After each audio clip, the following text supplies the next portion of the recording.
प्रिय मित्रों, आपका हमारे YouTube channel JR astrology one में हार्दिक अभिनंदन है। और आज टॉपिक ये है आपके लिए, मकर राशि 8वां भाव आयु कम नहीं करता। जी, मकर राशि के जात को देखिए, 8वें भाव को जो है मृत्यु भाव कहते हैं, हाउस ऑफ डेथ कहते हैं। और इसी भाव के आधार पर कुछ एक पंडित जी और कुछ एक ज्योतिष शास्त्री जो हैं लोगों को डराते हैं। और डर भी ऐसा रहता है कि डर निकलता ही नहीं। तो देखिए कि बात है कि 8वां भाव आखिर ये मृत्यु का भाव होता है, इसे मृत्यु का भाव कहते हैं। ये किस तरह से जो हैं लोगों के दिल में डर पैदा करता है, और हम इस वीडियो में बताएंगे कि मकर राशि के जात को आपको 8वें भाव से डरने की जरूरत नहीं है। कुछ एक पंडित लोग सिर्फ डराते हैं अपने फायदे के लिए, ताकि आप पूजा पाठ करवाएं और डर के मारे बार बार उनके पास जाते रहे, उनको फीस देते रहे। वीडियो में सच्चाई हम सामने ला रहे हैं, 8वें भाव को अच्छी तरह से समझा रहे हैं। नए मेहमानों का स्वागत करते हैं। अगर आप पहली बार चैनल पर पधारे हैं तो आपका शुक्रिया तहे दिल से, और गुलदस्ता भेंट आपसे निवेदन की चैनल को सब्सक्राइब करें और हमारी विकास यात्रा में हिस्सेदारी अदा करें। देखिए कि जो 8वां भाव होता है, कालपुरुष कुंडली में 12 भाव होते हैं। 8वां भाव होता है मृत्यु का भाव। ये चोट दुर्घटना का भाव भी माना जाता है। अब इसका दुरुपयोग कैसे करते हैं? दरअसल क्या होता है कि ये जो भाव है, ये सिर्फ ये बताता है कि मान लीजिए किसी की जन्म कुंडली में 8वें भाव में अगर कोई ग्रह बैठा हुआ है, चाहे कोई सा भी ग्रह हो, 9 ग्रह में से कोई भी ग्रह अगर बैठा हुआ है, तो ये माना जाता है कि उसके व्यक्ति के जीवन में चोट और दुर्घटनाओं की आशंकाएं ज़्यादा रहेंगी। आग, पानी और बिजली से हानि के योग उसके ज़्यादा रहेंगे। जी, तो इस तरह दिमागी टेंशन, ब्रेन हेमरेज जैसी प्रॉब्लम्स उनमें ज़्यादा आएगी। ये 8वां भाव इस तरह की बातें करता है, और इसमें ये विशेष शामिल होते हैं। देखिए कि 8वां भाव में जब कोई ग्रह बैठता है, चाहे कोई सा भी ग्रह, तो इस भाव को बढ़ाता है। यानी जन्म कुंडली में 8वें भाव में कोई ग्रह है, तो ये माना जाता है कि ऐसे व्यक्तियों की जो मृत्यु होती है, आम तौर पर चोट या दुर्घटना से होती है। उनकी मृत्यु चोट किसी से भी हो सकती है, नुकीली वस्तु से, किसी हथियार से, कहीं गिरने से चोट लग जाती है, तो इस तरह से उनकी मृत्यु होती है। तो पहले तो मकर राशि के जात को आपको ध्यान रखना चाहिए कि हमारा ये जो शरीर है नश्वर है, यानी एक दिन जो है ये मॉर्टल होता है, इमॉर्टल नहीं होता है, एक दिन इसको ख़त्म होना होता है। हर एक व्यक्ति की मृत्यु आनी होती है, चाहे किसी भी वजह से आए। जी, तो देखिए कि ऐसी स्थिति में ये माना जाता है कि संभावना ये रहती है कि उनकी मृत्यु जो है चोट या दुर्घटना से होती है। हालांकि इसके अपवाद भी होते हैं। ज्योतिष लोग जो हैं इसका दुरुपयोग कैसे करते हैं? दुरुपयोग जो ज्योतिषी हैं या जो पंडित जी हैं, हर एक नहीं, कुछ एक करते हैं। हर एक का हम नहीं कह रहे हैं, सभी तो कई बहुत ही अच्छे होते हैं पंडित जी, ज्योतिषी सही दिशा बताते हैं, आपके डर दूर करते हैं, ऐसे पंडित जी भी होते हैं। लेकिन कुछ एक ऐसे भी होते हैं जो इस पेशे को ही खराब कर देते हैं। डर ऐसे बिठाते हैं कि तेरी जो है आयु कम है, ये कहा जाता है। और जब आयु व्यक्ति को किसी को भी कह दे तेरी आयु कम है, तो दिमाग में फिर उसके ये टेंशन रहता है, मेरी आयु कम है। जबकि हम ये सभी जानते हैं कि एक बार मृत्यु आएगी, और हम ये भी जानते हैं कि हम कोई 500 साल जीने वाले नहीं हैं, 70, 80, 90, 100 साल के आसपास जिएंगे। लेकिन इसका डर नहीं रहता है। डर ये रहता है कि जब कह दिया जाए तेरी आयु छोटी है, कम है, कम है आयु, जैसे कहे कि कम है आयु, वहाँ इंसान को एक टेंशन क्रिएट हो जाता है। और जो कुछ एक पंडित लोग इसी का दुरुपयोग करते हैं। उसमें देखिए ये बात कैसे हैं, ये कमेंट्स भी कभी कभार आते हैं, आप देखते होंगे 8वें भाव के बारे में हमें पूछते रहते हैं, 8वां भाव में वो ग्रह हैं, कैसा फल देगा। ये क्यों पूछते? कहीं ना कहीं किसी न किसी पंडित ने इनको डराया होता है।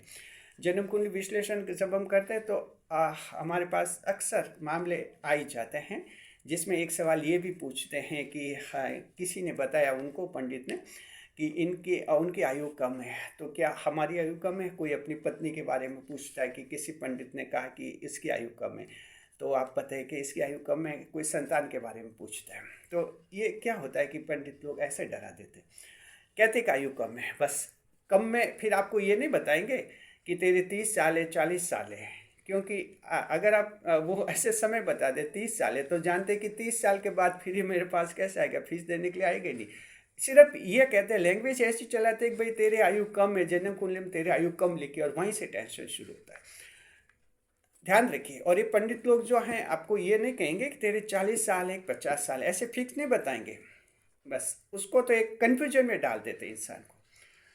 अब हम ये कहते हैं कि ऐसे लोगों से पहले तो आपको दूर रहना चाहिए।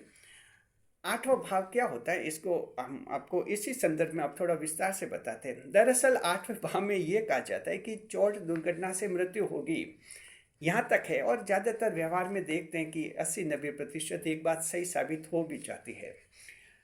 लेकिन इसका मतलब ये नहीं कि आयु कम होगी। आयु कम होने का मतलब नहीं, ऐसा नहीं कि मान लीजिए आप 25 साल के 30 साल के और किसी ने कह दे आयु कम होगी और आपको लगा 40-45 में पता नहीं चोट दुर्घटना हो जाए, ऐसी बात नहीं है। सिर्फ ये कहते हैं कि चोट दुर्घटना से मृत्यु का योग बनता है, लेकिन आयु कम का कहीं इसमें रेफरेंस नहीं है। जी नहीं। देखिए, चोट दुर्घटना की बात है, आप 40-50 का क्यों सोच रहे? किसी के चोट दुर्घटना से अगर मृत्यु लिखी है तो 90 साल बाद भी तो चोट लग सकती है, सीढ़ियों से गिर सकता है, बाथरूम में कहीं फिसल सकता है, सड़क पार करते समय कोई दुर्घटना हो सकती है। तो 90 साल की उम्र में भी तो ये जो हैं या इस तरह की दुर्घटना चोट हो सकती है, उससे मृत्यु हो सकती है। तो ऐसा नहीं कि चोट दुर्घटना से मृत्यु का योग लिखा है तो कोई जवानी में वो आदमी मर जाएगा या कोई जवानी में औरत मर जाएगी, 35-40 साल की औरत मर जाएगी या 35-40 साल में आदमी मर जाएगा, ऐसा इसमें कहीं कुछ नहीं होता है। तो अच्छी तरह से समझिए। अगर किसी पंडित ने कहीं आपको भ्रम कन्फ्यूजन में डाल दिया है और डरा दिया है कि तेरी आयु कम है, तो निश्चित रूप में आपको ऐसा कोई डर दिमाग में नहीं रखना है, डर को दूर निकाल दीजिए। भले जन्म कुंडली में 8वें भाव में कोई भी ग्रह बैठा हो, आपको कोई टेंशन नहीं लेना है। आयु का फैसला ईश्वर करते हैं, ये ग्रह नहीं करते हैं। इनके पास इतनी हिम्मत और हिमाकत नहीं होती है कि ईश्वर का काम ये करे। हालांकि इनको काम सौंपे हुए होते हैं, 9 ग्रहों को ईश्वर ने काम सौंपे हैं, उसके अनुसार ये करते रहते हैं अपना काम। लेकिन जन्म और मृत्यु ये दो विषय इन ग्रहों के अधीन नहीं होते। ग्रह के काम तब शुरू होते हैं जब आपका जन्म होता है। जन्म होते ही ये ग्रह एक्टिव होते हैं, काम करते हैं। लेकिन आपका जन्म कब होगा, कहाँ होगा, इनका इन ग्रह के अधिकार में है नहीं ये बातें। ये ईश्वर ही तय करेंगे कि कब जन्म होगा, कहाँ होगा। जैसे ही जन्म हुआ फिर इन ग्रहों को जिम्मेदारियाँ सौंप दी जाती है। तो ये जन्म मृत्यु के विषय ईश्वर के होते हैं, इन ग्रहों के नहीं होते हैं। हम ध्यान रखना, आयु आपकी ईश्वर ने लंबी लिखी है, निश्चित रूप में आपकी लंबी होती है। तो ये कन्फ्यूजन, ये डर बिल्कुल आपको निकाल देना है, कहीं आपको टेंशन नहीं करना है। अब देखें कि मकर राशि की जहाँ तक बात कर रहे हैं, मकर राशि की बात है। मकर राशि के जात को आप जैसे अच्छी तरह से जानते हैं कि आपके एक लंबी आयु वाले होते हैं मकर राशि के जातक। वैसे भी आमतौर पर मकर राशि को तो लंबी आयु का आपको ईश्वर का वरदान भी है, आपके लिए कोई दिक्कत नहीं। और चाहे अन्य कोई भी राशि का व्यक्ति हो, उसको भी जो है 8वें भाव से कहीं डरने की जरूरत नहीं है। आयु कम होने का 8वें भाव में कहीं कोई विधान नहीं है। ये तो लोगों ने ऐसे ही बना दिया है, पंडित लोगों ने, कि ये ऐसे मृत आयु कम होती है, ऐसा नहीं रहता इसमें। मकर राशि के लिए जहाँ तक बात है तो 8वें भाव से आपको वैसे भी नहीं डरना चाहिए। देखिए 8वां भाव, 8 अंक क्या है, ये आपके शनिदेव का अंक है। तो 8 अंक तो मकर राशि के शुभ होता है। इसलिए मकर राशि के जातकों की जन्म कुंडली में अगर 8वें भाव में कोई ग्रह है तो आपको तो और भी चिंता, टेंशन नहीं करना चाहिए। टेंशन की क्या वजह है? 8वां अंक आपके लिए शुभ है, शनिदेव का अंक है और लंबी आयु देने वाला अंक माना जाता है मकर राशि के लिए शनिदेव आपके लिए। तो आपको जो है कहीं टेंशन आपको नहीं करना है। अब देखिए कि हम इसमें आप लोगों को उपाय बता देते हैं। उपाय इसलिए बता देते हैं कि आपके चोट दुर्घटनाओं की आशंकाएं कम हो जीवन में। और जब भी कभी भी चोट दुर्घटनाएं लगे हो, आपके आग पानी बिजली से हानि हो, तो जल्दी वो रिकवर हो जाए, यानी जल्दी वो ठीक हो जाए। तो उसके लिए हम उपाय आपको बता रहे हैं। देखिए जन्म कुंडली में आप लोगों का अगर 8वें भाव में सूर्य बैठा है तो सूर्यदेव को जल अर्घ्य अर्पित करना है रविवार को। अगर 8वें भाव में गुरु बैठा है बृहस्पति, तो आपको जो है गुरुवार को पीली वस्तुओं का दान करते रहना चाहिए। जी, महीने में एक बार कर दीजिए, कोई हमें हर गुरुवार को करने की जरूरत नहीं। अगर शनि बैठा हुआ है, आपके शनिदेव हैं आपके 8वें भाव में, तो शनिदेव को आप तेल चढ़ाया करें, शनिवार को काली वस्त्रों का दान करें। अगर 8वें भाव में बुध ग्रह बैठा हुआ है जन्म कुंडली में आप लोगों को किसी के, तो गणेश जी की पूजा करनी चाहिए।